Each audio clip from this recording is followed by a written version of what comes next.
أعوذ بالله من الشيطان الرجيم. بسم الله الرحمن الرحيم. تبارك الذي بيده الملك وهو على كل شيء قدير. الذي خلق الموت والحياة ليبلوكم أيكم أحسن عملا وهو العزيز الغفور.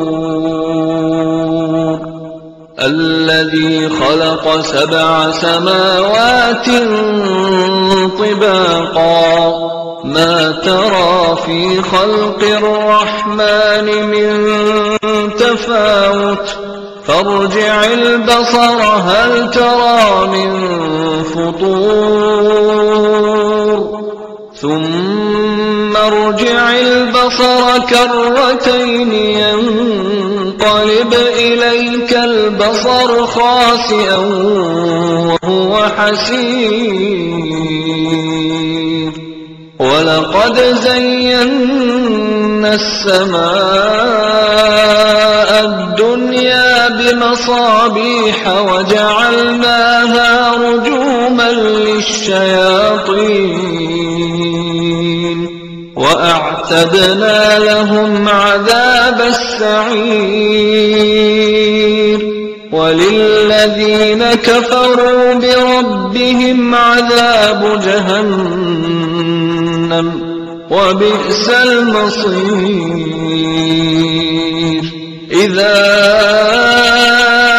ألقوا فيها سمعوا لها شهيقا وهي تفور تكاد تميز من الغيظ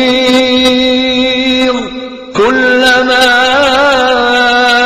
ألقي فيها فوج سألهم خزنتها ألم يأتكم نذير قالوا بلى قد جاءنا نذير فكذبنا وقلنا ما نزل الله من شيء إن أنتم إلا في ضلال كبير.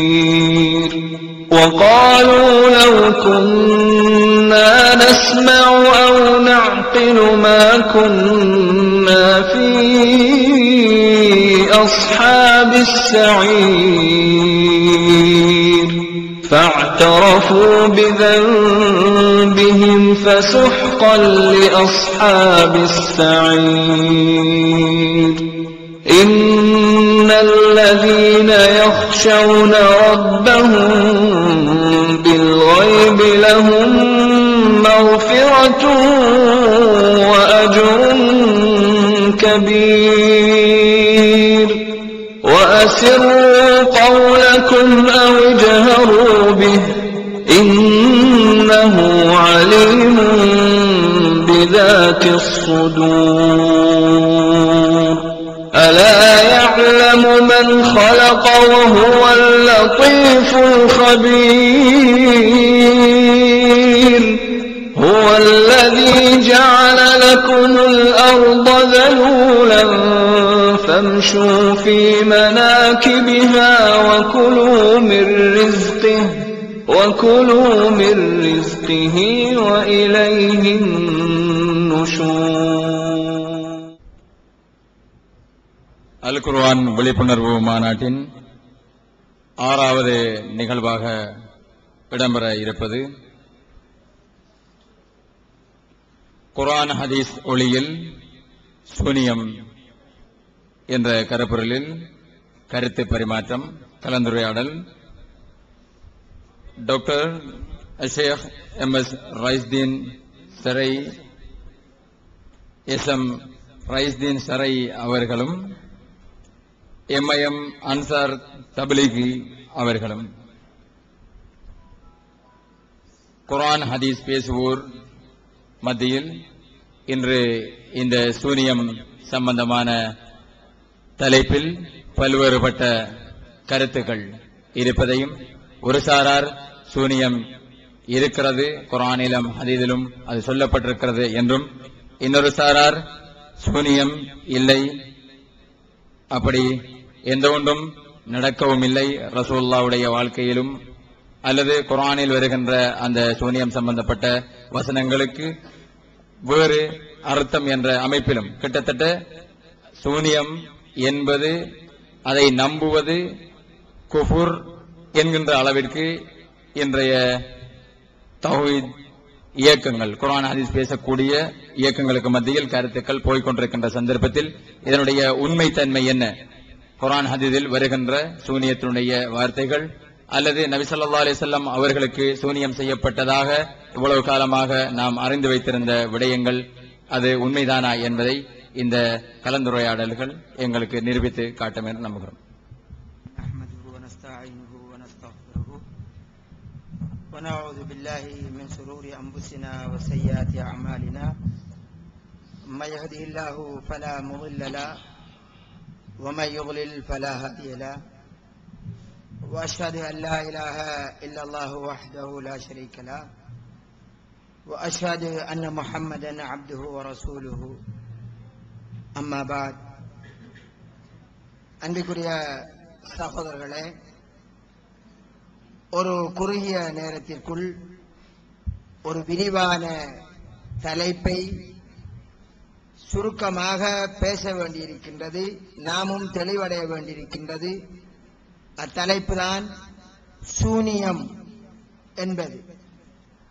அல் குர்ஆன் அல் ஹதீஸில் அடிப்படையில் சூனியம் இருக்கின்றது என்று நம்புவது குர்ஆனுக்கு முரண்பாடானது அல்ல என்றது எமது நம்பிக்கை.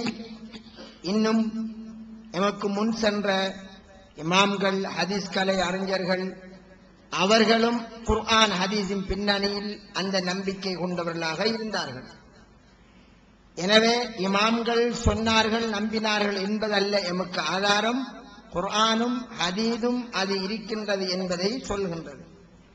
இதே வேளையில் அல் குர்ஆன் சுன்னாவை பின்பற்றக்கூடிய எம்மில் ஒரு சாரார் இந்த நம்பிக்கை குர்ஆனுக்கு சுன்னாவிற்கு முரணானது என்று கூறுகின்றார்கள். அவ்வாறு நம்புவதால் அது குஃப்ரு கொள்கையை ஏற்படுத்தும் என்ற ஒரு வாதத்தை பகிரங்கமாக எடுத்துச் சொல்லி வருகின்றார்கள். எனவேதான் முடியுமான வரை இருதரப்பு வாதங்களை சுருக்கமாக வைத்த நிலையில் சூனியம் இல்லை என்று சொல்லுகின்றவர்கள் வைக்கக்கூடிய வாதங்களையும் அவற்றிற்கான பதில்களையும் சேர்த்ததாக இங்கே நாங்கள் இரண்டு பேரும் கருத்துக்களை வைக்கப் போகின்றோம். என்றாலும் ஆரம்பத்தில் ஒரு விடயத்தை சொல்லிக் கொள்கின்றோம். சூனியத்தால் ஒருவருடைய உடம்பை வேறொரு உருவமாக மாற்றலாம் என்ற நம்பிக்கையெல்லாம் எங்களிடம் கிடையாது. நினைத்ததையெல்லாம் செய்யலாம் என்பதும் இல்லை. மாறாக அல் குர்ஆனில் அல் ஹதீஸில் சூனியத்திற்கு ஒரு யதார்த்தம் இருக்கின்றது என்று வந்திருக்கிறது. அதனால் நாங்கள் நம்புகிறோம். இதுதான் சுருக்கம். அல் குர்ஆன் சுன்னாவில் சூனியத்திற்கு ஒரு யதார்த்தம் இருக்கின்றது என்பதற்கான ஆதாரம் இருக்கிறது என்பதால் அதனை நம்புகிறோம். அதை விடுத்து இதை கொண்டு ஒருவருடைய தொழிலை முடக்கலாம், ஒருவரை கழுதையாக மாற்றலாம், இன்னும் இவ்வாறெல்லாம் செய்யலாம் என்று வரம்பு மீறிய கருத்துகள் சொல்லப்படுகிறது. அதற்கு ஆதாரங்கள் எதுவும் இல்லை, இல்லாததை நாங்கள் சொல்வதற்கும் இல்லை. எனவே அன்பிற்குரிய சகோதரர்களே, இந்த வேளையில் இரண்டு வகையான விடயங்கள் பேசப்பட வேண்டியிருக்கிறது. ஒன்று, சூனியத்தோடு சம்பந்தப்படுத்தி வரக்கூடிய சூரத்துல் பக்ராவிலே வரக்கூடிய ஹாரூத் மாரூத் என்பவரோடு சம்பந்தப்பட்ட ஒரு சம்பவம், அது தொடர்பான ஒரு விளக்கம். ஏனென்றால் அந்த திருக்குர்ஆன் வசனத்திற்கு முற்றிலும் தவறான மொழிபெயர்ப்பு செய்யப்பட்ட நிலையில் விளக்கம் கொடுக்கப்படுகிறது. அது மறுதரப்பில். இன்னொரு புறம், சூனியம் நபிகளாருக்கு செய்யப்பட்டதா இல்லையா? அவ்வாறு செய்யப்பட்டால் அது குர்ஆனுக்கு முரண்பாடானது என்றும் நபிகளாருக்கு இறக்கப்பட்ட வகையில் நம்பகமற்ற தன்மையை ஏற்படுத்திவிடும் என்றும் பல வாதங்கள் வைக்கப்படுகிறது. அந்த வாதங்களுக்குமாக பதில் செல்ல வேண்டிய நிலை இருக்கிறது. எனவே ஒரு தரப்பை டாக்டர் ரைசீன் அவர்களும் மறுதரப்பிற்கு நானுமாக இரண்டு பேரும் பரிமாறிய நிலையிலும் இந்த சப்ஜெக்டை நாங்கள் தொடங்குகிறோம். அந்த அடிப்படையில் இன்ஷா அல்லாஹ் சகோதரர் டாக்டர் ரைசீன் அவர்கள் தற்போது தொடங்குவார்கள். அன்புக்குரிய சகோதரர்களே, உங்களுடைய மனங்களில் ஒரு கேள்வி இருக்கலாம். சமுதாயத்துக்கு இவ்வளவெல்லாம் பிரச்சனை இருக்கும்போது சூனியத்தை பற்றி பேச வேண்டுமா? எவ்வளவு பொருளாதார பிரச்சனை, அரசியல் பிரச்சனை, கல்வி பிரச்சனை இருக்கும்போது சூனியம் ஒரு விஷயமா? அதை பற்றி பேச வேண்டும். அல் குர்ஆன் சுன்னாவை பொறுத்தவரையில் அல் குர்ஆனில் சொல்லப்பட்டதெல்லாம் முக்கியமான விடயங்கள் தான். அதுல இது முக்கியம் இது முக்கியம் இல்லை என்பதெல்லாம் கிடையாது. அல் குர்ஆனில் ஒரு விஷயம் பேசப்பட்டால் அது ஒரு முஸ்லிமுக்கு அத்தியாவசியமான முக்கியமான விஷயம்தான். அந்த விஷயத்தை குர்ஆனிலே சொல்லப்பட்டதை சொல்லப்பட்டது போல் நாம் விளங்க வேண்டும். வலிந்துரை செய்யக்கூடாது. குர்ஆனிலே ஒரு விஷயம் தெளிவாக சொல்லப்பட்டிருக்கும் போது முன்னுக்கு வருகின்ற சொல்லை பின்னுக்கு போட்டு, பின்னுக்கு வருகின்ற சொல்லை முன்னுக்கு போட்டு வலிந்து உரை செய்ய வேண்டிய அவசியம் இல்லை. நாங்கள் இங்கே பார்க்க போவது சூரத்துல் பக்ராவுடைய 102வது வசனம். உங்களுடைய மொபைல்களில், மொபைல் போன்களில் குர்ஆன் இருந்தா நீங்க பார்த்துக்கலாம், அல்லது கையில யாரையாவது பாக்கெட் குர்ஆன் இருந்தா நீங்க பார்த்துக்கலாம். இந்த குர்ஆனுடைய தஃப்சீர், இந்த குர்ஆனுடைய விளக்கம் நமக்கு கட்டாயம் தெரிந்திருக்க வேண்டும். ஏனென்றால் இது குர்ஆன் சம்பந்தப்பட்ட ஒரு விஷயம். அல்லாஹ் கூறுகிறான், அஊது பில்லாஹி மினஷ் ஷைத்தானிர் ரஜீம், வத்தபஉ மா தத்லு ஷயாத்தீனு அலா முல்கி சுலைமான். சுலைமானுடைய ஆட்சியின் மீது ஷைத்தான்கள் ஓதுகின்றவற்றை பின்பற்றினார்கள். இதற்கு முந்தைய வசனத்திலே அஹ்லுல் கிதாபை பற்றி வருகிறது. அஹ்லுல் கிதாபுகள் அல்லாஹ்வுடைய தூதர் வந்தபோது தங்களுடைய வேதத்தை முதுகுக்கு பின்னால் எறிந்துவிட்டனர். எறிந்துவிட்டு ஷைத்தான்கள் ஓதுகின்றவற்றை பின்பற்றினர் என்று அல்லாஹ் சொல்கிறான். சொல்லிவிட்டு வமா கஃபர சுலைமான், சுலைமான் நிராகரிக்கவில்லை. சுலைமான் நிராகரிக்கவில்லை. ஏன்? யகூதிகளிடத்திலே சுலைமான் நிராகரித்தார் என்ற நம்பிக்கை இருந்தது. அஹ்லுல் கிதாபை பொறுத்தவரையில் நபிகளார்கள் அல்லாஹ்வுடைய தூதர்களுக்கு அவர்கள் எந்த ஒரு ஹுர்மத்தையும் எந்த ஒரு மரியாதையும் கொடுக்கவில்லை. பைபிளை ஆராய்ந்து பார்த்தால் நபிமார்கள் தங்களுடைய பெண் மக்களோடு விபச்சாரம் செய்ததாகவெல்லாம் அவர்கள் சொல்லி இருக்கிறார்கள். நபிமார்கள் தங்களுடைய பெற்ற மக்களோடு பெண் மக்களோடு விபச்சாரம் செய்து அவர்கள் கர்ப்பிணியாக ஆக்கப்பட்டார்கள் என்ற செய்தி பைபிளிலே குறிப்பிடப்படுகிறது. எனவே அவர்கள் எந்த ஒரு நபிக்கும் பெரிய ஒரு மரியாதை கொடுத்ததாக இல்லை. எனவே சுலைமானை சொலமன் என்ற பெயரில் அவர் அல்லாஹ்வை நிராகரித்தார் என்று சொன்னார்கள். அல்லாஹ் அதற்கு மறுப்பு கொடுக்கிறான், வமா கஃபர சுலைமான், சுலைமான் நிராகரிக்கவில்லை. வலக்கின்ன ஷயாத்தீன கஃபரு, என்றாலும் ஷைத்தான்கள் தான் நிராகரித்தனர். ஷைத்தான்கள் தான் நிராகரித்தனர். யுஅல்லிமூன அன்-நாஸ ஸிஹர், சிஹரை படிப்பிப்பதன் மூலம் ஷைத்தான்கள் தான் நிராகரித்தனர். இங்கே கவனிக்க வேண்டிய விஷயம், சிஹரை சூனியத்தை படிப்பிப்பதன் மூலம் ஷைத்தான்கள் தான் நிராகரித்தனர். முதலாவது கேள்வி எழும்புகிறது, இங்கே ஷைத்தான்கள் என்பது ஜின்னினத்தை சேர்ந்த ஷைத்தான்களையா அல்லது மனித இனத்தைச் சேர்ந்த ஷைத்தான்களையா? அது யாராகவும் இருக்கலாம். அல்லாஹ் சொல்றான் மினல் ஜின்னத்தி வன்னாஸ். ஷைத்தான்கள் யாரால் இருக்கிறாங்க? ஜின்களிலும் இருக்கிறார்கள், மனிதர்களிலும் இருக்கிறார்கள். நமக்கு அதுவல்ல இன்றைய தலைப்பு, முக்கியமான தலைப்பு. அப்ப அல்லாஹ் சொல்றான் வலாக்கின்ன ஷயாத்தீன கஃபரு. ஷைத்தான்கள் தான் நிராகரித்தனர். யுஅல்லிமூன அன்-நாஸ ஸிஹர். சூன்யத்தை படிப்பிப்பதன் மூலம். இங்கே ஒரு விஷயம் ஒன்று இருக்கிறது. என்னது? சூன்யம் என்பது படிப்பிக்கப்படுகின்ற ஒரு கலையாகும். இது முதலாவது விஷயம். ஒரு சிலருக்கு அதை என்ன செய்கிறார்கள்? படிப்பிக்கிறார்கள். சொல்லிவிட்டு அல்லாஹ் சொல்றான் வமா உன்சில அலல் மலக்கைனே. இங்கே விளக்கம் சொல்லுபவர்கள் தான் ஒரு சாரார் என்ன சொல்வார்கள்? மலக்குமார்களுக்கு இறக்கப்பட்டதையும் சூனியத்தையும் படிப்பிப்பதன் மூலம் என்று சொல்கிறார்கள். வமா உன்சில அலல் மலக்கைனே. இன்னொரு சாரார் மலக்குமாருக்கு எதுவும் இறக்கப்படவில்லை என்று மொழிபெயர்க்கிறார்கள். ஏன் இப்படி இரண்டு சாராராக பிரிந்தார்கள் என்றால், அது எப்படி மலக்குமாருக்கு சூன்யம் இறக்கப்படுவது? இது சாத்தியமா? இது சரியா? மலக்குமாருக்கு சூனியத்தை இறக்கி அல்லாஹ் படிப்பிக்க சொல்லுவானா என்ற ஒரு கேள்வி எழுந்தால், இல்லை, மலக்குமாருக்கு சூன்யம் இறக்கப்படவில்லை என்று அவர்கள் விளங்குகிறார்கள். அந்த மலக்குமாரை பற்றி அல்லாஹ் சொல்லும்போது எந்த இடத்தில் வைத்து அது நிகழ்ந்தது என்று பாபில் என்ற இடத்தில் ஹாரூத் மாரூத் என்ற இரு வானவர்கள் மீது என்று அல்லாஹ் தெளிவாக சொல்கிறார். பாபில் என்கின்ற இடத்தில் ஹாரூத் மாரூத் ஆகிய இரு மலக்குகளுக்கென்று மிக தெளிவாகவும் எந்த கருத்து குழப்பமும் இல்லாமல் சொல்லப்பட்டது. ஏன் மலக்குமார்களுக்கு இறக்கப்படவில்லை என்று அவங்க சொல்றவங்க, அது எப்படி கெடுதியான ஒரு விஷயத்தை, குஃபுரை அல்லாஹ் தஆலா மலக்குமார்களுக்கு இறக்கி படிப்பித்தது. இதுக்கு ரெண்டு வகையாக நாங்கள் விடை சொல்லலாம். ஒன்று, மலக்குமார் அல்லாஹ்வுடைய கட்டளையை செய்வதற்கென்றே இருப்பவர்கள்.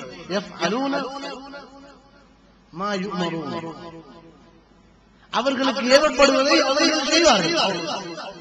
உதாரணமாக இப்ராஹிம் அலைஹிஸ்ஸலாம் இஸ்மாயில் அலைஹிஸ்ஸலாம் அவர்களை அறுப்பது போன்று கனவு காண்கிறார்கள்.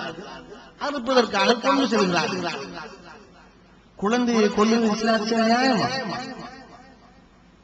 நாங்கள் சொல்லாம சைத்தான் கனவு, இப்ராஹிம் அலைஹிஸ்ஸலாத்துக்கு அறுக்குமாறு கட்டளை வரல, இப்ராஹிம் அலைஹிஸ்ஸலாம் தவறாக விளங்கிட்டாங்கன்னு சொல்லிடுமா? இல்லை. குழந்தையை அறுப்பது அல்லாஹ்வுடைய கட்டளையாக இருந்தால் அதுவும் இபாதத் தான். இபாதத் என்பது அல்லாஹ்வுடைய கட்டளைக்கு வழிபடுவதுதான். எனவே அல்லாஹ் சூனியம் என்கின்ற ஒரு விஷயத்திலே ஒரு குறிப்பிட்ட ஒரு பகுதியை ஒரு மலக்குமாருக்கு இதை போய் நீங்க மக்களுக்கு போய் படிப்பீங்கன்னு சொன்னா அவங்க செய்வது இபாதா, அவங்க செய்வது ஒரு கடமை. அவங்களுடைய மலக்குமாருக்கு அல்லாஹ்வுடைய லா யாசூன், அவர்கள் அல்லாஹ்வுக்கு மாறு செய்ய மாட்டார்கள். அவங்க அல்லாஹ்வுக்கு மாறு செய்ய மாட்டார்.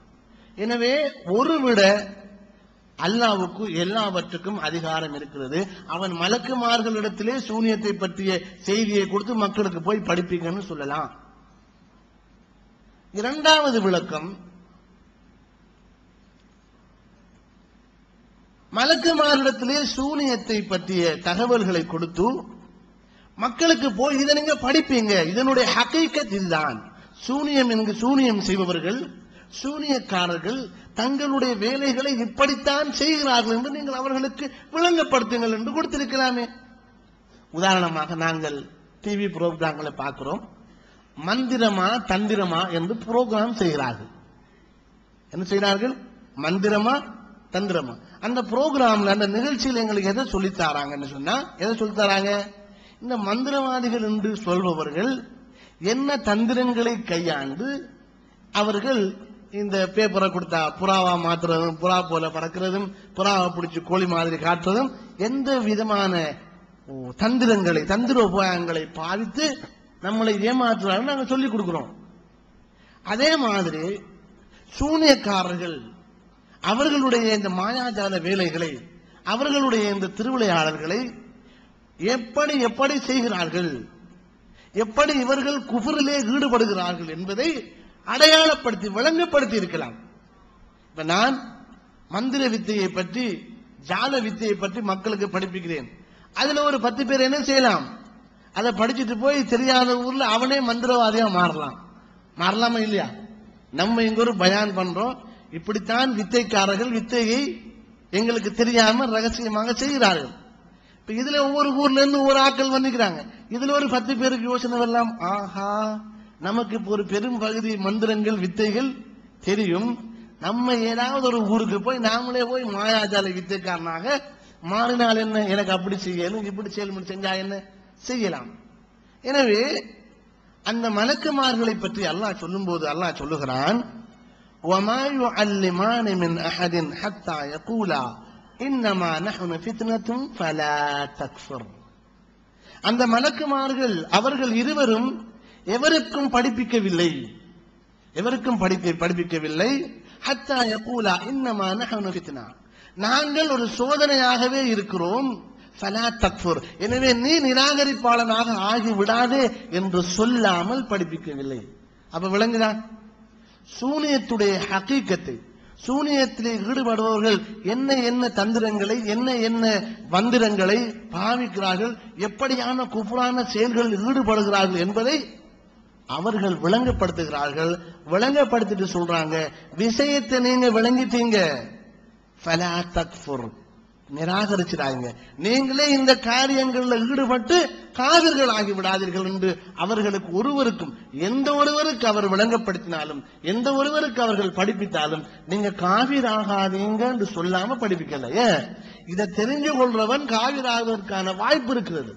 அந்த குஃபர் இப்படித்தான் இதை செய்வது என்று அந்த குஃபரை ஒருவன் தெரிந்து கொண்டு குஃபரை தன் வழியாக ஒருவன் தேர்ந்தெடுத்துக் கொண்டால் அவன் நரகத்துக்கு போயிடுவான். அப்ப மலக்குமார் ஒரு விஷயத்தை படிப்பித்து ஒருவனை நரகத்துக்கு அனுப்புவதா? எனவே அவர்கள் சூனியத்துடைய யதார்த்தத்தை, எப்படி சூனியக்காரர்கள் குஃபரான செயல்களில் ஈடுபடுகிறார்கள் என்பதை அவர்கள் படிப்பிக்கிறார்கள். படிப்பிக்கும் போது வசியத்தாக சொல்றார்கள், ஃபலா தக்ஃபுர், நீ என்ன செய்து விடாதே, நீ நிராகரித்து விட.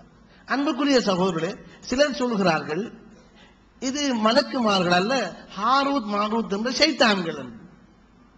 ஏன் இது ஒரு விதண்டாவாதம்?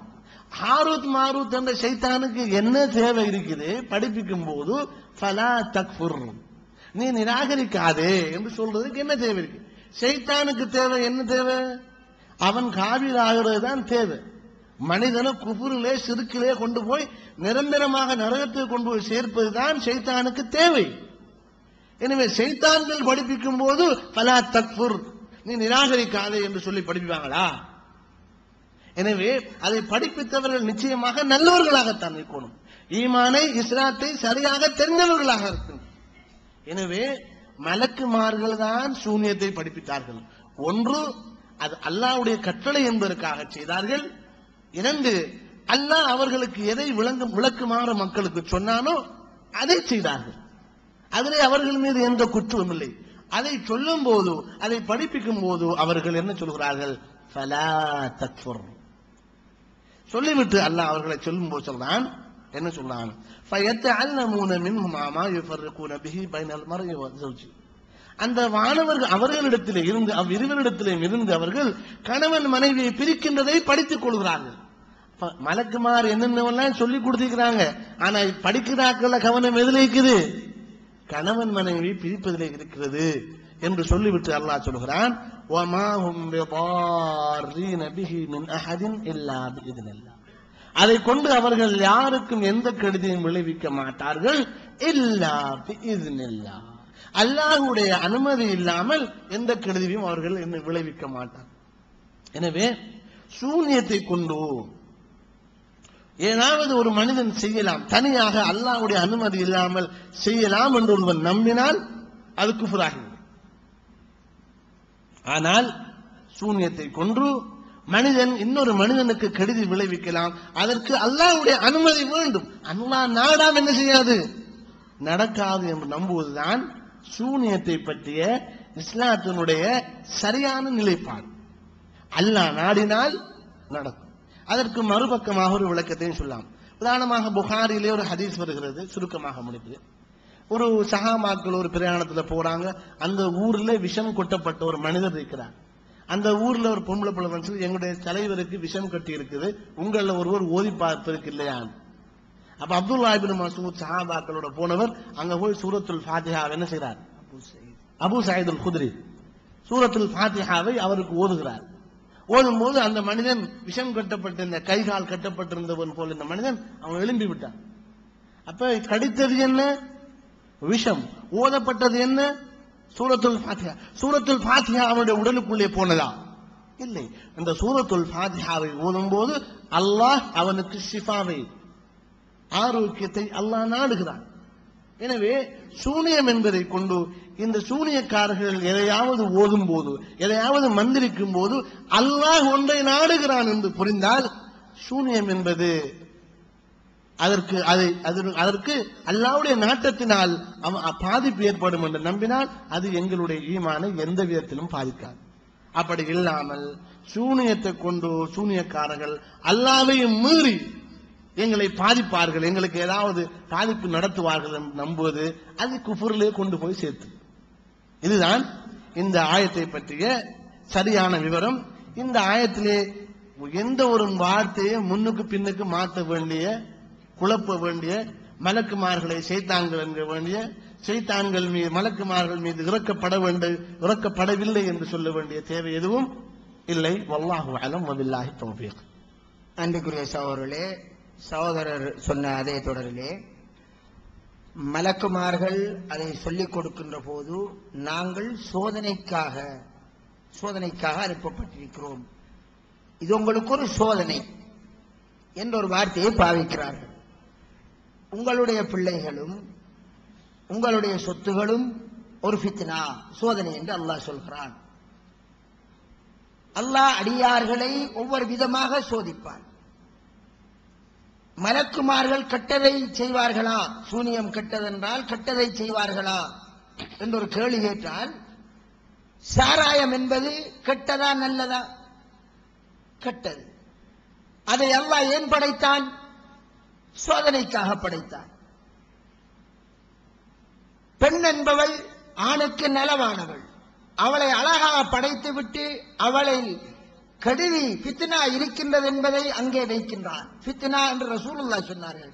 அவளை விட ஃபித்னாவை நாம் விட்டு செல்லவில்லை என்றார்கள். ஒரு ஃபித்னா. அப்ப இந்த ஃபித்னாவை அல்லாஹ் படைக்க வேண்டுமா? அதுதான் சோதனை.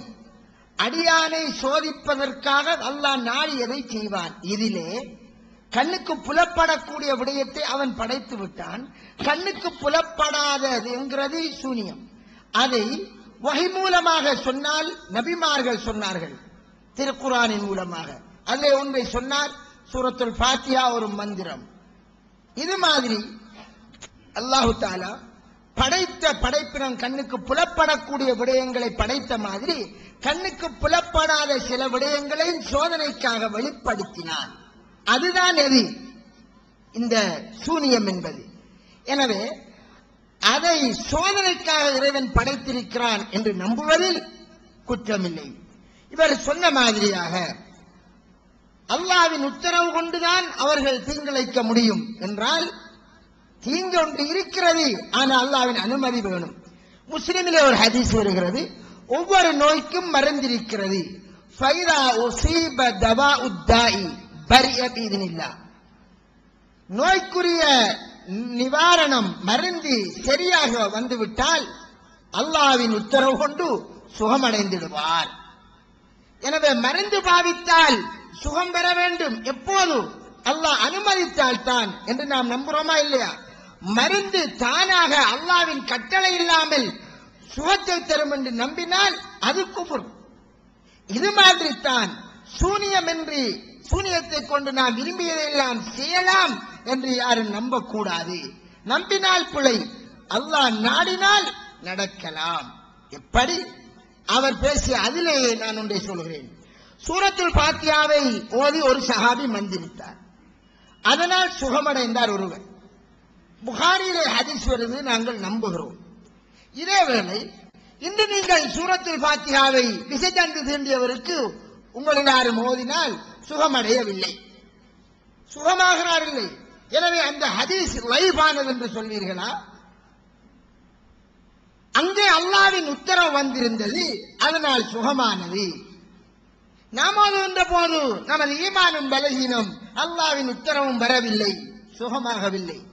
இது மாதிரித்தான் உங்களால் சூனியம் என்று ஒன்று இருக்கிறது என்று நம்பினால் ஒருவர் கேள்வி கேட்கிறார், அப்படி என்றால் எதையாவது நீங்கள் எனக்கு செய்யுங்களேன் பார்ப்ப முடியும் என்றால் என்று கேட்கிறார். நான் நாடினால் செய்யலாம் என்று நம்பினால் பிழை, அதற்கு அல்லாஹ் நாடினால்தான் இது நடக்கும், இல்லை என்றால் நடக்காது.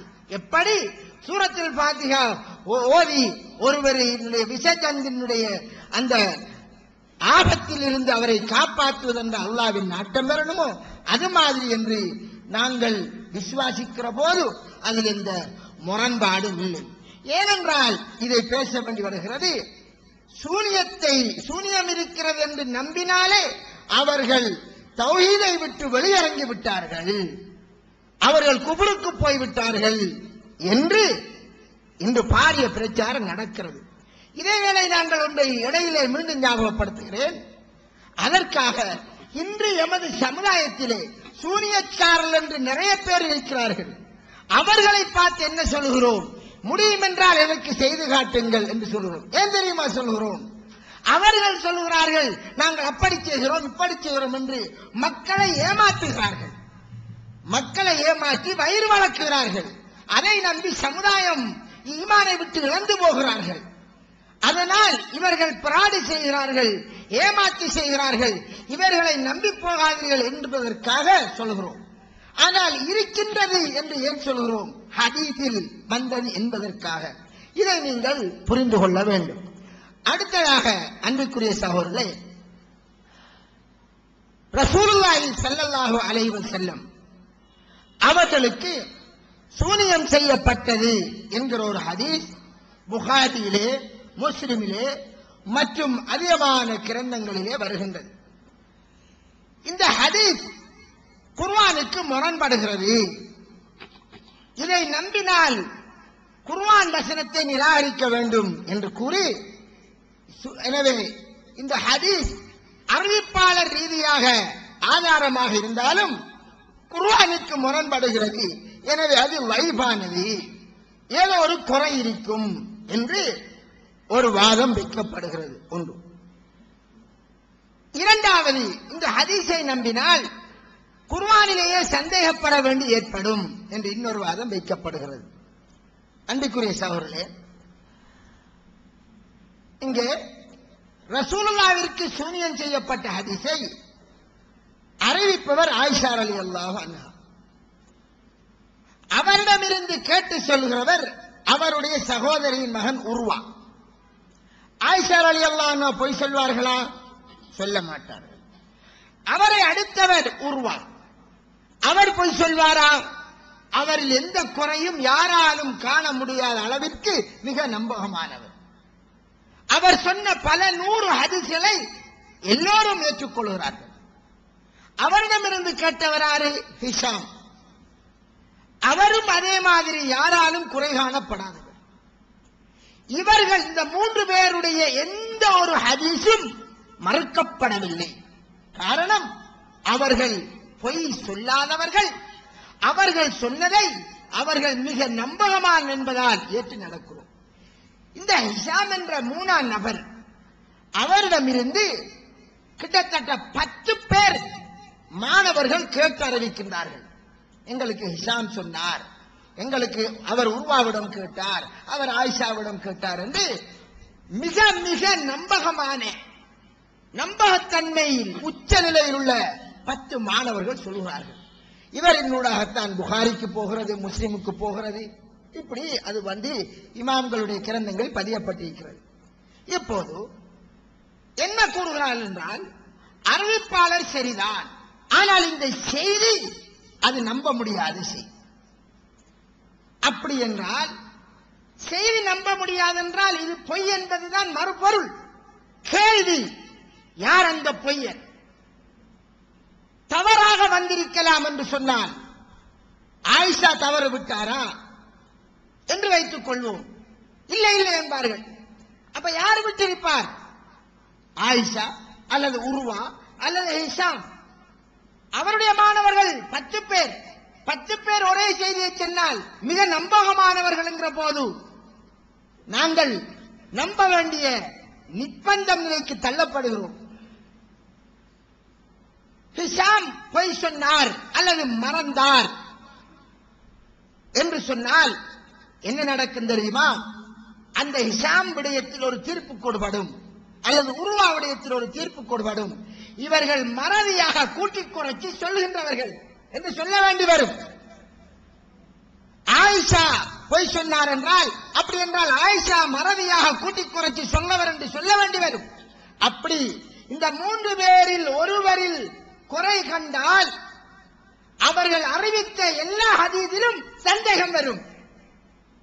ஆயிஷாவிடமிருந்து ரலியல்லாஹு அன்ஹாவிடமிருந்து வந்திருக்கக்கூடிய ஆயிரக்கணக்கான ஹதீஸ்களில் அவருடைய சகோதரியின் மகன் உருவா அறிவித்த ஹதீஸ் தான் அதிகமானது. புகாரியில் இருந்து ஆயிஷாவிடமிருந்து உருவா அறிவித்த ஹதீஸ், உருவாவிடமிருந்து ஹிஷாம் அறிவித்த ஹதீஸ்கள் எல்லாத்திலேயும் சந்தேகம் வந்துவிடும். கடைசியாக ஆயிரக்கணக்கான ஹதீஸை தூக்கி எறிய வேண்டி வரும். ஒன்று, இன்ன அறிவிப்பாளர் பிழை விட்டிருக்கிறார் என்று கன்ஃபார்மா செல்லுங்கள். இல்லாமல் அவர்கள் கூறுகின்ற கூற்றினால் முழு ஹதீஸிலேயும் சந்தேகம் உண்டாகிவிடும். சகோதரர்களே, இவ்வாறு நிரூபிக்க முடியாமல் ஏதோ ஒரு தவறு இருந்திருக்கலாம் என்றால் தவறு விடுகிறவர்கள். ஒரு வார்த்தையில் தவறு வருவது, 2 வார்த்தையில் தவறு வரலாம். ஒரு சம்பவம் டோட்டலா ஒரு சம்பவத்தை யார் இட்டு கட்டியது என்று கேட்கிறோம், அல்லது யார் மறதியாக சொன்னார் என்று கேட்கிறோம். ஆயிஷாவா இல்லையா? உருவாவா இல்லையா? ஹிஷாமா இல்லையா? அப்படி என்றால் யார்?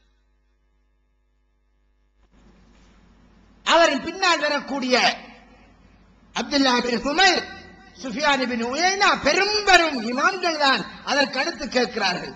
எனவே அறிவிப்பாளர் ரீதியாக குறை காண முடியாது. முடியாவிட்டால் அது ஆதாரமான ஹதீஸ் என்று இனம் காண நம்ப வேண்டும். ஆதாரமான ஹதீஸ் என்று நம்பிவிட்டால் குர்ஆனுடைய வசனத்துக்கு முரண்பாடு போல் தென்படுகிறதா? தென்பட்டால் உடன்பாடு காண முடியுமா என்று பார்க்க வேண்டும். என்ன கேட்கிறார்கள்? கேள்வி எழுப்பப்படுகிறது. நான் பேசுகின்ற போது சில விடயங்கள் எனக்கு மறந்துவிட்டால் அதை சகோதரர் ரைசின் எடுத்துச் சொல்லலாம். சகோதரர்களே, அப்படி என்றால் ரசூலுல்லாஹ்விற்கு 6 மாதம் சூனியம் செய்யப்பட்ட நிலையில் பாதிப்படைந்திருந்தார். அதாவது தன் மனைவியிடம் வருவதாக நினைப்பார், ஆனால் வந்திருக்க மாட்டார். இப்படியான ஒரு மனதிலே குழப்ப நிலை ஏற்பட்டு என்று வந்திருக்கிறது. 6 மாதம் என்று வந்திருக்கிறது. அப்படி வந்திருந்தால் அந்த 6 மாத காலத்தில் நபிகளாருக்கு இறங்கிய வகையில் சந்தேகப்பட வேண்டி ஏற்படும் என்று ஒரு வாதம் வைக்கிறார்கள். அன்பிற்குரிய சகோதரர்களே, இது ஒரு வாதமே இல்லை. முதலாவது 6 மாதம் என்ற இந்த அறிவிப்பு இருக்கிறதே, அது ஒரு சாதாரண அறிவிப்பு, பலகீனம். அது ஹிஷாம் என்கிறவிடம் இருந்து கேட்ட 10 பேர் என்றால் அந்த பெருந்தொகையிலே ஒரே ஒரு தவறு விடக்கூடிய ஒரு நல்ல அறிவிப்பாளர், ஆனால் ரொம்ப தவறு விடுகின்றவர், தவறு விடக்கூடிய அறிவிப்பாளர் வார்த்தையிலே தான் அந்த 6 மாதம் என்று வந்திருக்கிறது. இமாம் மாமர் நல்லவர், ஆனால் தவறு விடுவார் என்று குறிப்பாக ஒரு விஷயத்தில் சொல்லப்பட்டிருக்கிறது. வேறு யாரும் அந்த 6 மாதம் என்ற வார்த்தை சொல்லவில்லை. அதனால் அது 6 மாதம் என்பது அல்ல. ஏதோ சில தினங்கள் நோய்வாய்ப்பட்டிருக்கிறார்கள், ஒரு விடயம். இரண்டாவது, நபிகளாருக்கு அந்த நேரத்தில் வகி வந்தால் அதில் களங்கம் வந்து விடுமா? ஏன் மனைவியிடத்தில் வருவதாக அவருக்கு இருக்கின்றது, ஆனால் வந்திருக்க மாட்டார். அப்ப இப்படியான குழப்ப நிலை வந்தால் அவருக்கு இறங்கிய வகையை நம்பலாமா? 2 விடை. அல்லாஹ் என்ன சொல்லுகிறான்? நாமே வேதத்தை இறக்கி வைத்தோம், நாமே பாதுகாப்போம். அல்லாஹ் பொறுப்படுத்தானா இல்லையா? எனவே இறைவன் இறக்கிய வேதத்தை இறைவன் பாதுகாக்கின்ற பொறுப்பை எடுத்து விட்டான். ஒரு விடயம். இரண்டாவது தர்க்க ரீதியான ஒரு கேள்வி, முகம்மது நபிகளார் மறதியாளரா இல்லையா? மறதி இல்லாத என்று யாராவது சொல்வீர்களா? 4 ரக்காத்து தொழுகை தொழ வேண்டியவர் 2 ரக்காத்தோடு முடித்துவிட்டு வெளியில் சென்று நிற்கிறார். அப்போது வந்து கேட்கிறார்கள், துல்யதை யார சொல்லலாம், நாளா நீங்கள் தொழுகை சுருக்கப்பட்டு விட்டதா அல்லது 2 ரக்காத்தாக்கப்பட்டு மறந்து விட்டீர்களா என்று ஒருவர் கேட்கிறார். கேட்கின்ற போது கூட நபிகளாருக்கு நாம் தொழுவது 2 தான் என்று வரவில்லை. அந்த அளவுக்கு மறதி. சஹாபாக்களே சொன்னார்கள், ஆம் அப்படித்தான். அதன் பின் 2 ரக்காத் தொழுது 4 பூர்த்தி செய்தார்கள். இப்படியான ஒரு மறதியாளருக்கு இறங்கிய வகையில் சந்தேகப்பட முடியுமா இல்லையா? இதுக்கு என்ன பதில் சொல்வார்கள்? நபிக்கு எத்தனை நேரம் மறதி வந்திருக்கிறது. எனவே மறதியாளருக்கு இறங்கிய வகை அடுத்த சில நிமிடங்களுக்கு முன்பு தான் செய்ததை மறக்கின்றது என்றால் இவருக்கு இறங்கிய வகையை நம்ப முடியுமா என்று நான் முஸ்லிம்கள் ஒரு கேள்வி எழுப்பினால் என்ன பதில் சொல்வார்கள்? திருக்குர்ஆன் வசனத்தை எடுத்து ஓதுவார்கள். சூரத்துல் பக்ராவிலே அல்லாஹ் சொல்கிறான், மா நன்சஹ் மின் ஆயத்தின் அவ் நுன்சிஹா நாத்தி பிகைரின் மின்ஹா அவ் மிஸ்லிஹா. ஒரு வசனத்தை நாம் மாற்றவோ அல்லது மறக்கடிக்கவோ செய்ய மாட்டோம். செய்தால் அதை போன்று அல்லது அதை விட சிறந்ததை கொண்டு வருவோம். மறதி இருக்கிறதா? ஆனால் நாங்கள் வகையை பாதுகாப்பதாக பொறுப்படுத்ததால் குர்ஆனிலே எந்த பழுதும் வராமல் அதை பாதுகாக்கிற பொறுப்பு அல்லாஹ் எடுத்திருக்கிறார். அன்பிற்குரிய சகோதரர்களே, ரசூலுல்லாஹ் பிறந்ததிலிருந்து மௌத்தாகும் வரை மறதியுள்ள நபராக இருக்கின்ற இந்த வேளையில் அவருக்கு ஏற்பட்ட இறங்கிய வகையில் களங்கம் வந்திருக்காது என்று நம்புவதுதான் ஒரு முஸ்லிமின் நம்பிக்கை என்றிருந்தால், சில தினங்கள் ஏற்பட்ட அந்த நிலையிலே அவருக்கு அந்த நேரம் வகை ஏற்பட்டு இறங்கியிருந்தால் அந்த வகையில் சந்தேகப்பட வேண்டி வரும் என்றால் இது என்ன நியாயம்? எனவே இது அர்த்தம் இல்லாத ஒரு வாதம். இன்னும் ஒரு கருத்தை முன்வைக்கிறார்கள்.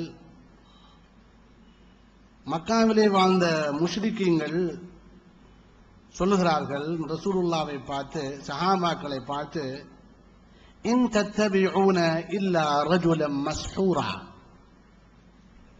நீங்கள் சூனியத்தால் பாதிக்கப்பட்ட ஒரு மனிதனைத்தான், சூனியம் பயப்பட்ட ஒரு மனிதனைத்தான் நீங்கள் பின்பற்றுகிறீர்கள் என்று மக்காவுள்ள முஷ்ரிக்கீங்கள் சொல்லுகிறார்கள். எனவே ரசூலுல்லாஹி ஸல்லல்லாஹு அலைஹி வஸல்லம் அவர்கள் சூனியத்தால் பாதிக்கப்பட்டார்கள் என்று சொன்னால் மக்கா முஷ்ரிக்கீங்கள் சொன்ன குற்றச்சாட்டுக்கு நாங்களும் உடன்பட்டது போல ஆகிவிடுமே. ஏன் மக்கா முஷ்ரிக்கீங்கள் சொல்றாங்க, இன் தத்தபிஊன இல்லா ரஜுலம் மஸ்ஹூரா, நீங்கள் சூனியம் செய்யப்பட்ட மனிதனைத்தான் பின்பற்றுகிறீர்கள் என்று சொல்லுகிறார்கள். நாங்கள் இங்கிருந்து கொண்டு ரசூலுல்லாஹ்வுக்கு சூனிய பாதிப்பு ஏற்பட்டது என்று சொன்னால் முஷ்ரிக்கீங்களோட நாங்களும் சேர்ந்து முஷ்ரிக்கீங்கள் ஆகிவிடுவோமே என்ற ஒரு வாதத்தை முன்வைக்கிறார்கள். இதற்கு முதலாவது மறுப்பு, முஷ்ரிக்கீங்கள் எந்த தோரணையில் ரசூலுல்லாஹ்வுக்கு சூனியம் செய்யப்பட்டவர் என்று சொன்னார்கள்? நாம் சொல்லுகின்ற அதே தோரணையில் சொன்னார்களா? அவங்க சொல்றாங்க, ரசூலுல்லாஹ் கொண்டு வந்த ஒட்டுமொத்த குர்ஆனே சூனியம் தான். ஒரு கணம் அவரை சூனியக்காரர் என்றும், இன்னொரு கணம் சூனியத்தால் அவருடைய அறிவு பழுதாய், மொத்தமாக அவர் அறிவு கெட்டவர் என்று சொல்றாங்க. நாங்க அப்படி சொல்றோமா? அப்படி சொல்றோமா? இல்லை. ரசூலுல்லாஹ்வுக்கு சூனியத்தால் ஒரு பாதிப்பு ஏற்பட்டது, அது ஒரு சாதாரண விஷயம். அவர் மனிதன் என்ற விடயத்தில் அவருக்கு ஏற்பட்ட பாதிப்பை ஒழிய வஹீயில் ஏற்பட்ட கோளாறு அல்ல. ஒரு வகையில் அல்லாஹு தஆலா இந்த சம்பவத்தை நிகழ்த்தி காட்டியது, அதிலும் ஒரு மறுப்பு இருக்கிறது. என்ன? நீங்கள் எவ்வளவுதான் சூனியம் செய்தாலும் நாங்கள் வஹீயை பாதுகாத்தே தீருவோம், அதில் எந்த குளறுபடியும் நடக்காது என்பதை ஊர்ஜிதப்படுத்துவதற்காக அல்லாஹ் இதை நடத்தி இருக்கலாம். என்ன? சூனியத்துடைய ஹதீஸ்ல வார விஷயமே ரசூலுல்லாஹ்வுக்கு ஒரு நினைவு. எப்படி? தன்னுடைய மனைவியோடு அவரிடத்தில் உறவு கொண்டதாக ஒரு நினைவு, ஆனா அவர் உறவு கொண்டிருக்க மாட்டார். இவ்வளவுதான் நடந்தது. அது மாத்திரமல்ல, அந்த ஹதீஸ்லயே ரசூலுல்லாஹ் கேட்கிறாங்க, ஏன் ஆயிஷா, ஏன் ஆயிஷா, ஆயிஷாவே இதுவரை காலமும் சில நாட்களாக நான் அல்லாஹ்விடத்தில் எனக்கு கேட்டுக்கொண்டிருந்த, எனக்கு தீர்ப்பு தேடிக் கொண்டிருந்த ஒரு விடயத்துக்கு அல்லாஹ் தீர்ப்பளித்து விட்டான், உனக்கு தெரியுமான்னு கேட்கிறாங்க. ஏன் இது நடந்தது ஆயிஷா ரலியல்லாஹு அன்ஹாக்கு கூட சரியா தெரியாது. எனவே ஒரு மறுப்பு என்ன, நாங்கள் முஸ்லிக்கீன்கள் செல்லுகின்ற தோரணையில் ரசூலுல்லாஹ் சூனியத்தால் பாதிக்கப்பட்டிருக்கிறார் என்று சொல்லவில்லை. அது முதலாவது மறுப்பு. இரண்டாவது மறுப்பு, குர்ஆனே ஒரு மறுப்பு தருகிறது.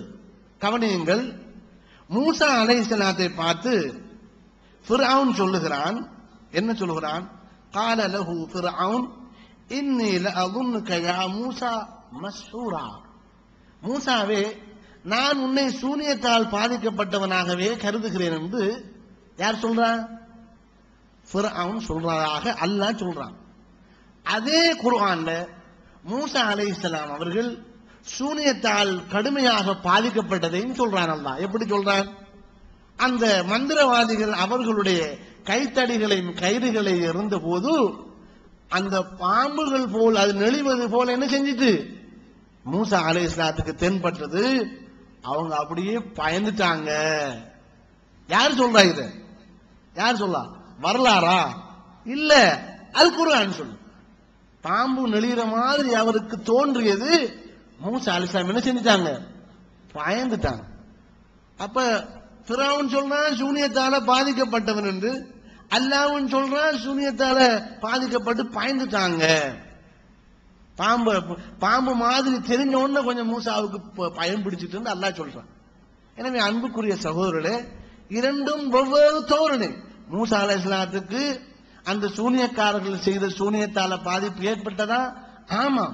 பாம்பை கண்டு பயந்துட்டாங்க. பாம்பு அல்ல, அது பாம்பு போன்று தெரிய மூசா அலைஹிஸ்ஸலாம் பயப்பட்டுட்டாங்க. அப்ப பாதிக்கப்பட்ட நிலைமை வேறு, ஃபிரௌன் சொன்ன விஷயம் வேறு. ஃபிரௌன் சொன்னது மூசாவுக்கு புத்தி கட்டுட்டு. எனவே மூசா அலைஹிஸ்ஸலாம் ரசூலுல்லாஹ்வுக்கு என்ன பெயரை சொன்னார்களோ மஸ்ஹூர், அதே பேர் மூசா அலைஹிஸ்ஸலாம் அவர்களுக்கும் சொல்லப்பட்டிருக்கு. மூசா அலைஹிஸ்ஸலாம் சூனியத்தால் பாதிக்கப்பட்டதை அல் குர்ஆனே எங்களுக்கு சொல்லித் தருது. எனவே முஸ்லிக்கீன்களோடு எங்களையும் சேர்த்து பார்க்க வேண்டிய அவசியம் எங்களுக்கு கிடையாது.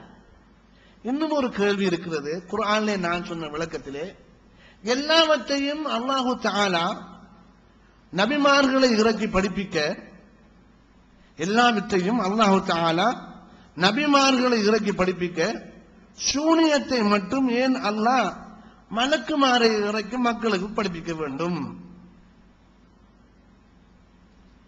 கேள்வி விளங்குதா? எல்லாவற்றையும் அல்லாஹு தஆலா நபிமார்களுக்கு தான் வஹி அறிவிச்சு இல்லையா படிப்பித்தான். ஏன் அல்லாஹு தஆலா சூனியத்தை மட்டும் மலக்குமார்களுக்கு இறக்கி படிப்பிக்கணும்? அதுக்கு குர்ஆன்ல ஒரு அழகான விடை இருக்கு. பாருங்க, அல்லாஹ் சொல்லுகிறான் சூரத்து தாரியாத்துல 52வது வசனத்துல எப்படி சொல்லுகிறான்? كذلك ما أتى الذين من قبلهم من رسول إلا قالوا ساحر أو مجنون. அப்படித்தான் அவர்களிடத்தில் எந்த ஒரு தூதர் வந்தாலும் அவர்கள் அவரை பார்த்து சாஹிருன் அவ் மஜ்னூன், அவர் சூனியக்காரர் அல்லது பைத்தியக்காரர் என்று சொல்லாமல் இல்லை. நபிமாருக்கு ஏற்கனவே சூனியக்காரர்கள் என்ற ஒரு பட்டம் இருக்குது. சூனியக்காரர்கள் என்ற பட்டம் அல்லாஹ் சொல்லலாம். எந்த ஒரு தூதர் வந்தாலும் அவங்க என்ன சொல்றாங்க? அவர் சூனியக்காரர், அவர் பைத்தியக்காரர் சொல்லாம இல்லை. அப்ப ஏற்கனவே சூனியக்காரர் என்று சொல்லிக் கொண்டிருக்கும் போது சூனியம் இப்படித்தான் செய்வது என்று படித்துக் கொடுத்தால் என்ன சொல்லுவாங்க? அதைத்தானே நாங்க சொன்னோம். நீங்க சூனியக்காரர் என்று சொன்னோம், அதைத்தானே சொன்னோம். உங்களுக்கு தானே சூனியத்தை நல்லா தெரியும் என்று சொல்லியிருப்பாங்க அல்லவா?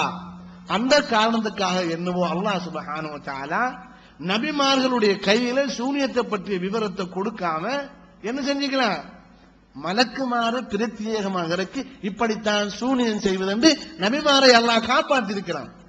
நபியை சூனியத்தினுடைய ஹகீகத் இப்படித்தான் சூனியம் செய்யறாங்க, இப்படி இப்படி எல்லாம் எழுதுறாங்க, இப்படி இப்படி எல்லாம் குபுர செய்யறாங்கன்னு சொல்லி கொடுத்தா ஆஹா நீங்க சூனியக்காரன் விஷயம் உண்மையாயிருச்சு சொல்லுவாங்களா இல்லையா? அல்லாஹு அலம், அல்லாஹ் மிக அறிந்தவன்.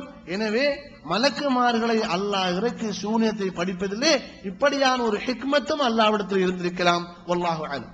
அன்பிற்குரிய சகோதரர்களே, சகோதரர் ரைஸ்தீன் அவர்கள் ஓதிய, அதாவது நீங்கள் ஒரு சூனியக்காரரை, சூனியம் செய்யப்பட்ட ஒருவரையே பின்பற்றுகிறீர்கள் என்று சொல்லப்படக்கூடிய காபிர்களுடைய அந்த வாதம், அதற்கேற்ப நபிகளாருக்கு சூனியம் செய்யப்பட்டது என்று நம்பினால் குர்ஆனுக்கு முரணாகிவிடும். ஏனென்றால் முஸ்லிம்கள் நபிகளார் சூனியம் செய்யப்பட்டவர் அல்ல என்று நம்புவதுதான் வஹீயினுடைய பாதுகாப்புக்கு பொருத்தமானது. நம்பினால் குர்ஆனுக்கும் இந்த ஹதீஸுக்கும் முரண்பட்டு விடும் என்ற ஒரு வாதம் வைக்கப்படுகிறது. அதற்குத்தான் அவர் அது பதிலை சொன்னார். காபிர்கள் சொன்ன தோரணை வேறு. ஒரு குறியாரனை பின்பற்றுறேன், ஒரு பைத்தியாரனை பின்பற்றுறேன், இவர் ஒரு பைத்தியார், இவர் ஒரு சூனியக்காரர் அல்லது சூனியம் செய்யப்பட்டு உளறுகின்ற ஒருவரைத்தான் நீங்கள் பின்பற்றுகிறீர்கள். அதாவது டோட்டல் வேதமே அப்படி வந்ததுதான், இவர் வேதம் என்று சொல்லது, வேற வகை ஒன்றும் வரவில்லை என்ற தோரணையில் தான் அல்லாஹ் சொன்னார் காபிர்களுடைய வாதத்தை. அதற்கு மாற்றமாக ஹதீஸில் வந்த விடயம் அதுவல்ல.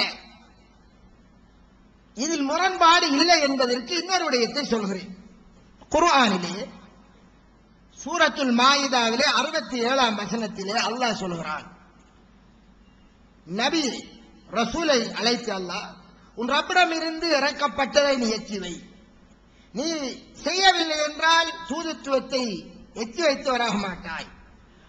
அல்லாஹ் வல்லாஹு யஅஸிமுக மினன் நாஸ், மனிதர்களை விட்டும் அல்லாஹ் உன்னை பாதுகாப்பான்.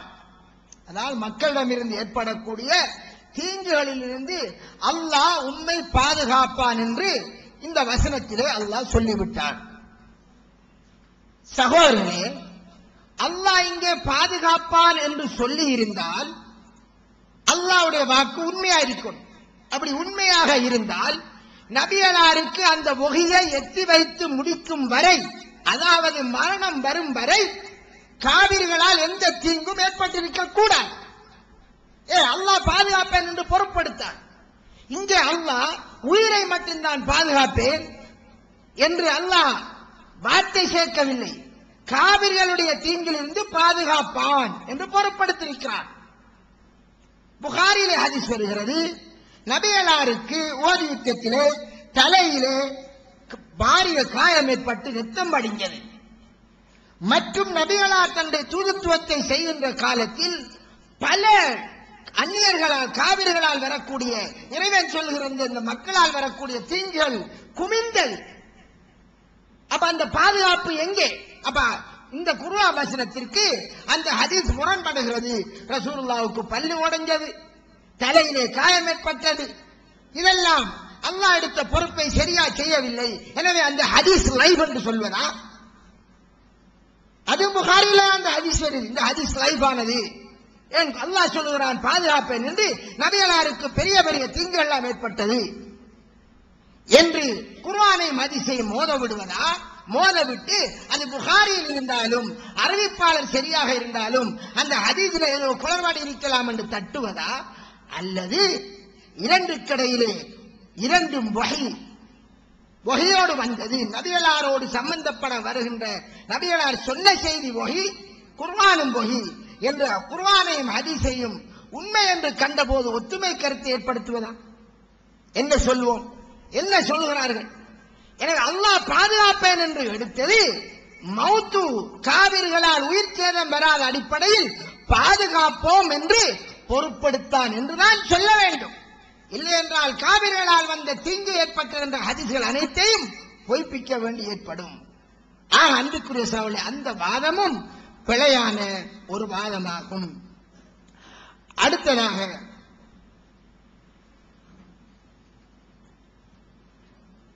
ரசூலுல்லாஹி ஸல்லல்லாஹு அலைஹி வஸல்லம் அவர்கள் கூறுகின்ற சில ஹதீஸ்களை நாங்கள் பார்ப்போம். என்ன கூறுகின்றார்கள்? 7 பெரும்பாவங்களிலே ஒன்றாக, 7 மனிதனை அழிவிலே ஆற்றக்கூடிய மாபெரும் பாவங்களில் ஒன்றாக இணை வைத்தலை சொல்கிறார்கள். இரண்டாவது எதை சொல்கிறார்கள்? சூனியத்தை சொல்கிறார்கள். எதை சொல்கிறார்கள்? சூனியம். அது மாவரிய 7 பாவங்களில் ஒன்று. அதற்கு எந்த தாக்கமுமே இல்லை என்றிருந்தால் சூனியம் செய்வது இவ்வளவு பெரிய பாவமாக செல்ல வேண்டி வந்த காரணம் என்ன? என்ன சொல்வார்கள்? சூனியம் இருக்கிறது என்று நம்புவது அதான் பெரிய பாவம் என்று அர்த்தமில்லாத விளக்கம் கொடுக்க வேண்டி ஏற்படும். எனவே ரசூலுல்லாஹி ஸல்லல்லாஹு அலைஹி வஸல்லம் அவர்களுடைய மற்றொரு ஹதீஸ் வருகின்றது. எவர் ஒருவர், அதுவும் புகாரில் வரக்கூடிய ஹதீஸ், காலை பொழுதில் 7 அஜுவா என்ற ஈச்சம்பழத்தை சாப்பிட்டு வருவாரோ, அஜுவா என்பது ரசூலுல்லாஹ் விரும்பி சாப்பிட்டு ஒரு ஈச்சம்பழம், காலை பொழுதில் 7 ஈச்சம்பழம் சாப்பிட்டால் அவருக்கு விஷமோ நஞ்சோ சூனியமோ தீங்கிழைக்க மாட்டாது. இன்னொருவன் சூனியம் செய்தாலும் இந்த அஜுவா ஈச்சம்பழம் சாப்பிடுகின்ற போது 7 ஈச்சம்பழம் சாப்பிட்டு வந்தால் அவருக்கு தீங்கிழைக்க மாட்டாது அந்த நாளையில். அப்ப குர்ஆன் சொல்கிறது, அவர்கள் அல்லாஹ்வின் உத்தரவு கொண்டு, அல்லாஹ்வின் அனுமதி கொண்டே தவிர தீங்கிழைக்க முடியாது என்று சொல்கிறது. எனவே ஒருவன் சூனியம் செய்கிறான், இவர் 7 ஈச்சம்பழம் அஜுவா ஈச்சம்பழம் சாப்பிடுகிறார், அல்லாஹ் அவனை பாதுகாப்பான், அவருக்கு தீங்கு ஏற்பட மாட்டாது. தீங்கு ஏற்படும் என்று இருப்பதால் தான், தீங்கு என்கிற ஒன்று அதற்கு இருப்பதால் தான் இதை சாப்பிட்டால் ஏற்படாது என்று சொல்லப்படுகிறது. அதற்கு எந்த தாக்கமுமே இல்லை என்றிருந்தால் இந்த ஹதீஸுக்கு அர்த்தம் இல்லை. அதனோடு எதை சேர்த்து சொல்கிறார்கள்? நஞ்சையும் சேர்த்து சொல்கிறார்கள். ஒரு நஞ்சை சாப்பிட்டால் அது அவனுக்கு தீங்கு விளைவிக்குமா இல்லையா? தீங்கு விளைவிக்கும். ஆனால் அல்லாஹ்வின் அனுமதி வேணும். அது மாதிரி தான் சூனியம் தீங்கு விளைவிக்கும், ஆனால் அனுமதி வேணும், அல்லாஹ்வின் கட்டளை வர வேண்டும். எனவே இவை சூனியம் என்கிற ஒன்று இருக்கிறது என்று நம்புவது குர்ஆனுக்கு ஹதீஸுக்கு முரண்பாடான ஒன்று அல்ல என்பதை நாங்கள் புரிந்து கொள்ள முடியும். இன்னொரு கேள்வி இருக்கிறது சூனியத்தை பற்றி. ஒருவரை ஒருவர் பௌதீக ரீதியாக தொடாமல், அடிக்காமல், கல்லால எறியாமல் அல்லது துப்பாக்கியால சுடாமல் எப்படி ஒருவருக்கு ஒருவர் பாதிப்பை ஏற்படுத்துவது? இது ஒரு புதினமான விடயம் அல்லவா? ஒருவருக்கு ஒருவர் நோவினை செய்ய வேணும், ஏதாவது ஒரு பாதிப்பு செய்ய வேண்டும் என்றால் அவருக்கு ஏதாவது பௌதீக ரீதியாக செய்யணும், குறைஞ்சபட்சம் ஏசணும். அவரோட காதல கேட்கிறாப்புல ஏசணும். ஏசாம, அடிக்காம, எறியாம, சுடாம, வெட்டாம எப்படி ஒரு மனிதனுக்கு ஒரு மனிதன் கெடுதி விளைவிப்பது? அது சாத்தியமில்லை, அது அறிவுபூர்வமானது அல்ல. அப்படி ஒரு கேள்வி பலரிடத்தில் இருக்கு. எப்படி இது? அதற்கு ஒரே ஒரு விடை மீண்டும் அதுதான். நாங்க ஒரு துஆ செய்தால் அந்த துஆ ஏற்பட்டு அல்லாஹ் கபூல் செய்து ஒரு விஷயம் நடக்க முடியுமா? நடக்க முடியுமா? முடியும் தானே. நாங்க துஆவை நம்புறோம். துஆ என்பது நாங்க அல்லாஹ்விடத்திலே ஒரு துஆவை கேட்கும் போது எங்களுக்கு இருக்கின்ற ஒரு நோய் மருந்து இல்லாமலும் சில வேளை குணமடையும். அல்லாஹ் மருந்து என்ன செஞ்சுக்கான்? ஒரு காரணமாகத்தான் வைத்திருக்கிறான். மருந்து இல்லாமலும் சில விஷயங்கள் நடக்கும். அல்லாஹ்வுடைய நாட்டத்தில் ரசூலுல்லாஹி ஸல்லல்லாஹு அலைஹி வஸல்லம் அவங்களோட 2 விரல்களுக்கு இடையால நீர் ஊற்றெடுத்ததை புகாரிலே பார்க்கிறோம். 2 விரலுக்குள்ளால தண்ணி வருமா கேட்டா வராது. அல்லாஹ் நாடியவன் என்ன செய்யும்? நடக்கும். ரசூலுல்லாஹ்வுடைய மூஜிசாவுல ஒன்றுதான், ஒரு பாத்திரத்துக்குள்ள கொஞ்சம் பால் இருக்குது. அஸ்ஹாபு சுஃபாவிலிருந்து அனைவரும் குடித்து முடித்த பிறகு அபூ ஹுரைராவை குடிக்க சொல்றாங்க. ரசூலுல்லாஹ் குடிங்க குடிங்க குடிங்க குடிங்க. வயிறு முட்டினோன்னு அபூ ஹுரைரா சொன்னாங்க, அல்லாஹ்வுடைய தூதரே, வல்லதி பஅஸக பில் ஹக், உங்களோட சத்தியத்தை கொண்டு யார் அனுப்பினானோ அவன் மீது சத்தியமாக பால் போறதுக்கு இடம் இல்லை யா ரசூலல்லாஹ் இதை நாங்க ஏன் நம்புறோம்? அல்லாஹ் ஒரு விஷயத்தை நாடினா ஒரு குவளை பாலை அஸ்ஹாபு சுஃபா திண்ணை தோழர்கள் எல்லாம் குடித்து முடித்து அபூஹுரைராவே அந்த பாலை பார்த்துட்டு யோசிக்கிறாங்க, போதுமா நமக்கு இல்லையாண்டு. அப்படிப்பட்ட ஒரு பாலை சஹாபாக்கள் திண்ணை தோழர்கள் எல்லோரும் குடித்து முடித்து அபூஹுரைரா வேற மூச்சு முட்டை குடிக்கும் வரை ரசூலுல்லாஹ் குடிக்க சொன்னாங்க. குடி நடக்குது. அப்ப இது என்னது? அது அறிவுபூர்வமானதா? ஒரு கோளை பாலை எல்லாரும் குடிக்க முடியுமா? இல்லை. அதே போலத்தான் துஆ, அதே போல ஓதி பார்ப்பது. ரசூலுல்லாஹி ஸல்லல்லாஹு அலைஹி வஸல்லம் அவர்களிடத்துல சஹாபாக்கள் கேட்கிறாங்க, அல்லாஹ்வுடைய தூதரே, நாங்க இஸ்லாத்துக்கு முன்னர் நாங்க சிலருக்கு மந்திரிப்போம், சிலருக்கு மந்திரிப்போம், அதை செய்யலாமா இப்ப நாங்க கேட்டோம். அல்லாஹ்வுடைய தூதர் சொல்றாங்க, எனக்கு நீங்கள் மந்திரிக்கின்ற அந்த ஓதல்களை ஓதி காட்டுங்கள், எனக்கு அதை ஓதி காட்டுங்கள், ஷிர்க் இல்லாததை கொண்டு நீங்கள் என்ன செய்யுங்கள், மந்திரியுங்கள், அதை ஓதுங்கள் என்று சொன்னாங்க. எனவே ஒன்றை ஓதும் போது அல்லாஹ் சுப்ஹானஹு வ தஆலா ஒன்றை நாடுவானாக இருந்தால் அந்த விஷயம் நடக்கும். அதற்கு போய் பௌதிக ரீதியாக அவனை தொடர்த்தான் வேணும் என்ற அவசியம் இல்லை. எனவே பௌதிக ரீதியான கேள்வியை யாராவது கேட்டாங்கன்னு சொன்னால் அதற்கு நமக்கு மார்க்கத்துல பல்வேறு விஷயங்களை நாங்க முட்டிக்கிட்டு சாகுவோம். ஜின்ன நாங்க நம்புறோமா இல்லையா? ஜின்ன நாங்க நம்புறோமா இல்லையா? பௌதிக ரீதியாக நிரூபிக்க முடியுமா ஜின் ஒன்று இந்த உலகத்தில் இருப்பது? ஷைத்தான நாங்க நம்புறோமா இல்லையா? பௌதிக ரீதியாக விஞ்ஞான ரீதியாக ஜின் என்ற இனத்தையோ ஷைத்தானையோ நிரூபித்து காட்ட முடியுமா? இல்லை. ஷைத்தான் எங்களுக்கு பாதிப்பை ஏற்படுத்துறானா? ஆமா. பௌதிக ரீதியாகவே அவனை பிடிக்க முடியாத ஒருவன் எங்களுக்கு பாதிப்பை ஏற்படுத்திட்டு போறான். எனவே அன்புக்குரிய சகோதரர்களே, பௌதிக ரீதியாகத்தான் பாதிப்பை ஏற்படுத்த முடிய வேண்டும் என்பது அல்லாஹ்விடத்திலே நிபந்தனை அல்ல. அல்லாஹ் அதனால் தான்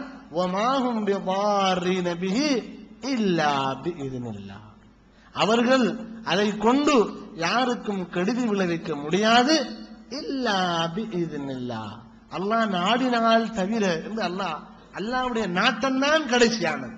வல்லாஹு அலம். அன்பிற்குரிய சகோதரர்களே, மலக்குமார்கள் கெட்டதை கற்றுக் கொடுப்பார்களா, கெட்டதை செய்வார்களா என்ற ஒரு வாதம் வைக்கப்பட்டு அதற்கான பதில் சொல்லப்பட்டது. மலக்குமார்களை பொறுத்தவரை எங்களுக்குரிய ஏவல் விலக்கல்கள் கிடையாது என்பதை நாம் அறிவோம். ஏவல் விலக்கல் என்ற இரண்டு நமக்குத்தான். மலக்குமார்களை பொறுத்தவரை அல்லாஹ் ஏவியதை செய்வது, இறைவன் சொன்னதை செய்ய தெரியும். நமக்கு பாவம் எல்லாம் அவர்களுக்கு பாவம் அல்ல. இந்த ஊரை அழித்து விடுங்கள் என்றால் அவர்கள் அழிப்பதுதான், அவர்களுக்கு பாவம் அல்ல.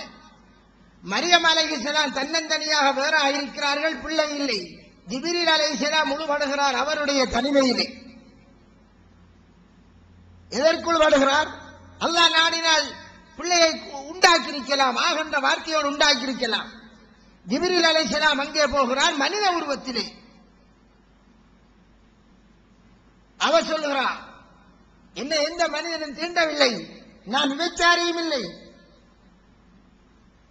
பயந்து விடுகிறார். அங்கே என்ன நடந்தது? மலக்கு இப்படி ஒரு தப்பான வேலை பார்க்கலாமா? அவர் என்ன செய்தாலும் டச் பண்ணினாலும் இதெல்லாம் மலக்குமார் விடயத்தில் கேட்டால் ஒருவர் அவருக்கு மலக்குமார்களை மனிதனை போன்று ஒப்பிட்டு பேசுவது. மலக்குமார்கள் அல்லாஹ் சொன்னதை செய்வார்கள். ஏவல் விலக்கல் என்ற இரண்டை கொண்டும் சோதிக்கப்பட்டு பரிசளிக்கப்படுபவர்கள் நாங்கள் தான்.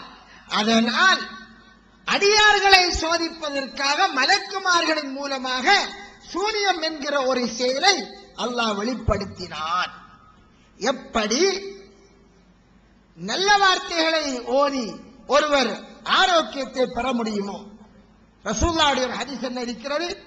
ஒருவர் நோய்வாய்ப்பட்டால் அந்த வேளையில் அவரிடத்திலே நோய் விசாரிக்க செல்கிறவர் அஸ்அலுல்லாஹல் அலீம் ரப்பல் அர்ஷில் அலீம் ஐயஸ்வீக் என்று ஓதினால் அவருடைய மரண நேரமாக அது இல்லை என்றால் அவருக்கு சுகம் கிடைக்கும்.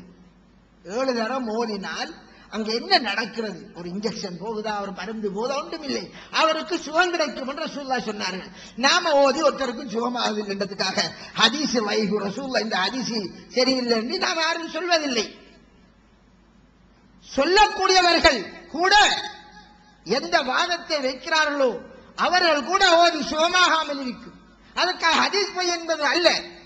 இது மாதிரி கண்ணுக்கு புலப்படாத நிவாரணம் இருக்கின்ற மாதிரி கண்ணுக்கு புலப்படாத விடயத்தின் மூலம் அடியார்களுக்கு தீங்கு விளைவிக்கின்ற ஒன்றையும் அடியார்களை சோதிப்பதற்காக இறைவன் ஏற்படுத்தி அதை செய்யாதே என்றான்.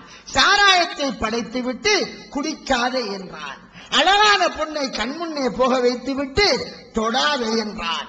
இதே மாதிரி கவர்ச்சியாக பல விடயங்களை உள்ளத்துக்கு தந்துவிட்டு டச் பண்ணாதே என்றான். அது மாதிரி சூனியம் என்கின்ற ஒரு விடயத்தை இறைவன் எங்களுக்கு தெரியப்படுத்திவிட்டு அதை செய்யாதே என்றான். சாராயத்தை குடிக்காதே என்று சொல்லாமல் அப்ப இறைவன் படைக்காமலே இருந்திருக்கலாம் தானே. எனது படைக்கணும், என்னத்துக்கு படைக்கணும் என்றால் எது விடையோ அதுதான் இதற்கும் விடை. நம்மை பெண்ணை பார்த்தால் ஆசை வரக்கூடிய நிலையில் என்னத்துக்கு படைக்கணும்? படைக்காமல் இருந்திருக்கலாம. ஒரு நரம்ப படைக்காமல் விட்டிருக்கலாமே. படைத்து விட்டு சோதிக்கிறான். இது மாதிரி அது ஒரு சோதனை. அதை அன்று மலக்குமார்கள் சொன்னார்கள், நாங்கள் ஃபித்னாவிற்காக அடியார்களை சோதிப்பதற்கு இறைவன் ஏற்படுத்திய ஒரு விதம் என்பதை தெளிவாக சொன்னார்கள். இது குர்ஆனுக்கு முரண்பட்ட நம்பிக்கை அல்ல, குர்ஆனுக்கும் ஹதீஸுக்கும் முற்றிலும் நேர்பாடான நம்பிக்கை. எனவே இந்த நம்பிக்கை கொண்டவர்களை முஷ்ரிக் என்று சொல்வது மாபெரிய பாவமாக ஆகிவிடும். ஏன்? குர்ஆனை மறப்பதாக மாறிவிடும். தெளிவாக அந்த விடயம் குர்ஆனுடைய வசனத்திற்கு தான் கொண்ட ஒரு விளக்கத்திற்கு குர்ஆன் முரண்படுவதாக கற்பனை பண்ணி குர்ஆனை ஹதீஸை மோத விடுவதை போன்ற ஒன்றாக இருக்கின்றது. எனவே சகோதரர்களே, தெளிவாக அல் குர்ஆனிலே அல் ஹதீஸிலே சூனியம் என்கிற ஒன்று இருக்கிறது என்பதற்கான ஆதாரம் இருக்கிறது. அதை நம்புகின்றவர்களை அவர் சிறுக்குவாதிகள் என்று சொல்வது பிழையானது. சிறுக்குவாதி என்று சொன்னால் அவருக்கு தொலையலாண்டு வந்துவிடும்.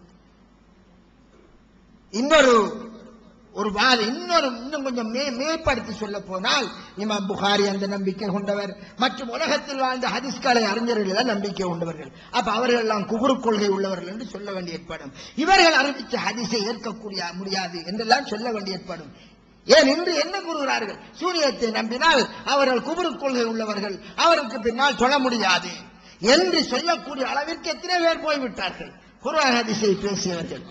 அப்ப தொழ முடியாது என்றால் அதனோடு மற்ற விடயங்களையும் சேர்க்க வேண்டி ஏற்படும். எனவே இது குர்ஆன் ஹதீஸுக்கு முரண்பாடான நல்லது என்பதை கூறிக்கொண்டு இத்தோடு இன்ஷா அல்லாஹ் முடித்துக் கொள்கிறோம். தொழுகைக்காக நேரமாகிவிட்டது என்பதால் எல்லாவற்றையும் சுருக்கமாக நாங்கள் முடிக்க வேண்டியிருக்கிறது. இன்ஷா அல்லாஹ் அடுத்த எமது நிகழ்ச்சி அசர் தொழுகைக்கு பின்னர் நடைபெறும். இது தொடர்பான மேலதிக கேள்விகள் இருந்தால் உங்களுடைய கேள்விகளை நீங்கள் எழுத்து மூலமாக கொடுத்து சென்றால் நாங்கள் வாரந்தோறும் நடக்கக்கூடிய அதாவது லைவ் புரோகிராம் srilankamoods.com என்ற எங்களுடைய அந்த நேரடி ஒளிபரப்போடு நடக்கக்கூடிய அந்த வெப்சைட்டினூடாக அதற்கான பதில்களையும் தொடர்ந்து தந்து கொண்டிருப்போம் என்பதை இந்த சந்தர்ப்பத்தில் சொல்லிக் கொள்கிறோம்.